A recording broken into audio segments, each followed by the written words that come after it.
Star ಸಿನಿಮಾಗಳು ಒಂದರ ಹಿಂದೊಂದರಂತೆ ಬಿಡುಗಡೆಗೆ ಸಜ್ಜಾಗಿ ನಿಂತಿದೆ. ಈ ಮಧ್ಯೆ ಇದೀಗ ನಿರ್ಮಾಪಕರು ಹಾಗೂ ಚಿತ್ರ ಪ್ರದರ್ಶಕರ ನಡುವಿನ ಕಿತ್ತಾಟ ಶುರುವಾಗಿ ಅಂತಿಮ ಘಟ್ಟಕ್ಕೆ ತಲುಪಿದೆ. ಇವರ ಈ ಸಮರದಿಂದಾಗಿ ನನ್ನ ನೆಚ್ಚಿನ ನಟನ ಸಿನಿಮಾ ಇಂದು ಬರುತ್ತೆ ನಾಳೆ ಬರುತ್ತೆ ಎಂದು ಚಿತ್ರಮಂದಿರಕ್ಕೆ ಹೋಗಲು ಸಜ್ಜಾಗಿ ನಿಂತ ಪ್ರೇಕ್ಷಕನ ಕನಸಿಗೆ ಕೊಳ್ಳಿಟ್ಟಂತಾಗಿದೆ.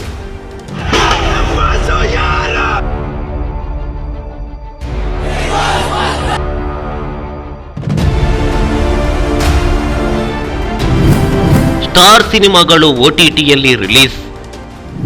ನಿರ್ಮಾಪಕರು ಮತ್ತು ಪ್ರದರ್ಶಕರ ಸಭೆ ಇತ್ತೀಚೆಗೆ ನಡೆಯಿತು. ಈ ಸಭೆಯಲ್ಲಿ ಚಿತ್ರಮಂದಿರದವರು ಮಲ್ಟಿಪ್ಲೆಕ್ಸ್ ಮಾದರಿಯಲ್ಲಿ ಲಾಭ ಹಂಚಿಕೆ ಮಾಡಬೇಕು ಎಂದು ನಿರ್ಮಾಪಕರ ಮೇಲೆ ಒತ್ತಡವನ್ನು ಹೇರಿದ್ರು. ಇದನ್ನು ಒಂದಿಷ್ಟು ನಿರ್ಮಾಪಕರು ಒಪ್ಪಿಲ್ಲ. ಹೀಗಾಗಿ ಕೆಲವು ನಿರ್ಮಾಪಕರು ತಮ್ಮ ಚಿತ್ರವನ್ನು ನೇರವಾಗಿ OTTಯಲ್ಲಿ ರಿಲೀಸ್ ಮಾಡಲು ನಿರ್ಧರಿಸಿದ್ದಾರೆ. ಇದಕ್ಕೆ ಮತ್ತಷ್ಟು ಪುಷ್ಟಿ ನೀಡುವಂತೆ ಈ ಬಗ್ಗೆ ಟ್ವೀಟ್ ಮಾಡಿರುವ ನಿರ್ಮಾಪಕ ಹಾಗೆ ವಿತರಕ ಕಾರ್ತಿಕ್ ಗೌಡ, ಚಿತ್ರಮಂದಿರ ಮಾಲೀಕರ ಹೊಸ ಒತ್ತಾಯವನ್ನು ಒಪ್ಪುವುದು ಸಾಧ್ಯವಿಲ್ಲ. ಹಾಗಾಗಿ ಮುಂದಿನ ವಾರ ದೊಡ್ಡ ಬಜೆಟ್ನ ದೊಡ್ಡ ಸ್ಟಾರ್ನ ಸಿನಿಮಾ OTTಯಲ್ಲಿ ನೇರವಾಗಿ ಬಿಡುಗಡೆಯಾಗಲಿದೆ. ಅದರ ಹಿಂದೆ ಇನ್ನು ಕೆಲವು ಹೊಸ ಬಿಗ್ ಬಜೆಟ್ ಬಿಗ್ ಸ್ಟಾರ್ ಸಿನಿಮಾಗಳು OTTಗೆ ಬರಲಿದೆ ಎಂದಿದ್ದಾರೆ. ಸಭೆಯಲ್ಲಿ ಯಾರ್ಯಾರಿದ್ರೂ ಗೊತ್ತಾ? ಚಿತ್ರಮಂದಿರಗಳ ಹೊಸ ಬೇಡಿಕೆ ವಿಚಾರವಾಗಿ ಸಿನಿಮಾ ನಿರ್ಮಾಪಕರು ಜನವರಿ 6ರಂದು ಸಭೆ ನಡೆಸಿ ಚರ್ಚಿಸಿದ್ದಾರೆ. ಇದರಲ್ಲಿ ನಿರ್ಮಾಪಕರುಗಳಾದ KGF ಮತ್ತು ಯುವರತ್ನ ನಿರ್ಮಾಪಕ ವಿಜಯ್ ಕಿರಗಂದೂರು, ಕಾರ್ಯಕಾರಿ ನಿರ್ಮಾಪಕ ಕಾರ್ತಿಕ್ ಗೌಡ, ಸಲಗ ನಿರ್ಮಾಪಕ KP ಶ್ರೀಕಾಂತ್, ಕೋಟಿಗೊಬ್ಬ 3 ನಿರ್ಮಾಪಕ ಸೂರಪ್ಪ ಬಾಬು, ರಾಬರ್ಟ್ ನಿರ್ಮಾಪಕ ಉಮಾಪತಿ ಶ್ರೀನಿವಾಸ ಗೌಡ, ಪ್ಯಾಂಟಮ್ ನಿರ್ಮಾಪಕ ಜಾಕ್ ಮಂಜು, ನಿರ್ಮಾಪಕರಾದ ಜಯಣ್ಣ, ಪೊಗರು ನಿರ್ಮಾಪಕ ಗಂಗಾಧರ್ ಪಾಲ್ಗೊಂಡಿದ್ರು.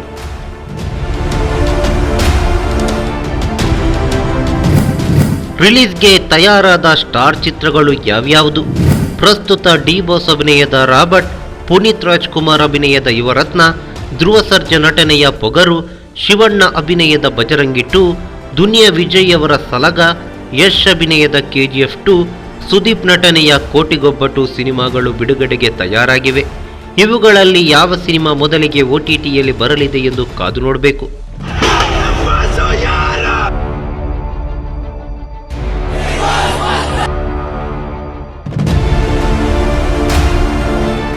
ಲಾಭ ಹಂಚಿಕೆಯ ವಿಚಾರದಲ್ಲಿ ಶುರುವಾದ ಗಲಾಟೆ ಬೇರೆ ಸ್ವರೂಪಕ್ಕೆ ತಿರುಗಿತು. ಒಂದಿಷ್ಟು ನಿರ್ಮಾಪಕರು ಚಿತ್ರಮಂದಿರದವರಿಗೆ ಪಾಠ ಕಲಿಸಲು ಮುಂದಾಗಿದ್ದು OTTಯ ದಾರಿ ಹಿಡಿದಿದ್ದಾರೆ. ಆದರೆ ಸ್ಟಾರ್ ಚಿತ್ರಗಳನ್ನು ಚಿತ್ರಮಂದಿರದಲ್ಲೇ ವೀಕ್ಷಿಸಬೇಕು ಅಂತಿದ್ದ ಅಭಿಮಾನಿಗಳ ಪಾಡೇನು? ಇವರ ಈ ಕೊಡುಬಿಡು ಜಗಳದಿಂದ ಪ್ರೇಕ್ಷಕ ಮಾತ್ರ ನಿರಾಸೆಯಾಗಿದ್ದಾನೆ.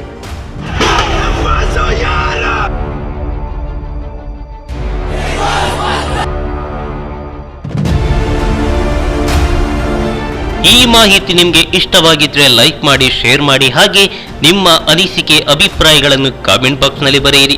ನೀವು ನಮ್ಮ ಕೋಸ್ಟಲ್ ಕನ್ನಡ ಯೂಟ್ಯೂಬ್ ಚಾನಲ್ಗೆ ಸಬ್ಸ್ಕ್ರೈಬ್ ಆಗಿಲ್ಲ ಅಂದರೆ ದಯವಿಟ್ಟು ತಕ್ಷಣವೇ ಸಬ್ಸ್ಕ್ರೈಬ್ ಬಟನ್ಗೆ ಕ್ಲಿಕ್ ಮಾಡಿ. ಹಾಗೆ ನಮ್ಮ ಪ್ರತಿ ಅಪ್ಡೇಟ್ಸ್ಗಳನ್ನು ಶೀಘ್ರದಲ್ಲೇ ತಿಳಿಯಲು ಪಕ್ಕದಲ್ಲಿರೋ ಬೆಲ್ ಐಕಾನ್ಗೆ ಕ್ಲಿಕ್ ಮಾಡಿ. ಹಾಗೆ ನಮ್ಮ ಹೆಚ್ಚಿನ ಅಪ್ಡೇಟ್ಸ್ಗಳಿಗಾಗಿ ಕೋಸ್ಟಲ್ ನೆಟ್ವರ್ಕ್ ಫೇಸ್ಬುಕ್ ಪೇಜ್ಗೆ ವಿಸಿಟ್ ಮಾಡಿ. ಧನ್ಯವಾದಗಳು.